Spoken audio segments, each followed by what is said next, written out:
અને જે તંત્ર કામે લાગ્યું અને 7 લોકોના મૃત્યુ થયા એક બિલ્ડિંગ પડી જવાથી। હવે આપ આ જોઈ રહ્યા છો જૈનબ એપાર્ટમેન્ટ છે અંબર કોલોની ખાતે, જે રીતની પરિસ્થિતિ છે જીવતા બોમ્બ સમાન છે। 60 લોકો એમાં રહી રહ્યા છે। મહાનગરપાલિકાએ નોટિસ આપેલી તેમ છતાં પણ લોકો રહી રહ્યા છે। આ બિલ્ડિંગને જલ્દીમાં જલ્દી સીલ કરવામાં આવે અને જે પણ લોકો રહી રહ્યા છે તેવા લોકોને શેલ્ટરમાં જગ્યા આપવામાં આવે કે જ્યાં સુધી એમને એમના મકાન કે રૂમ ના મળે ત્યાં સુધી 5-15 મહિનો ત્યાં કને નિઃશુલ્ક એમને રાખવામાં આવે।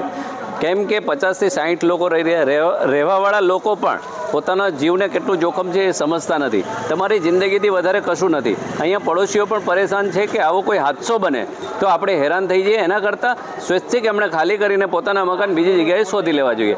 મહાનગરપાલિકાની ટીમ માત્ર નોટિસ આપીને સંતોષ પામે છે, પરંતુ એમણે કડક કાર્યવાહી કરવી પડશે।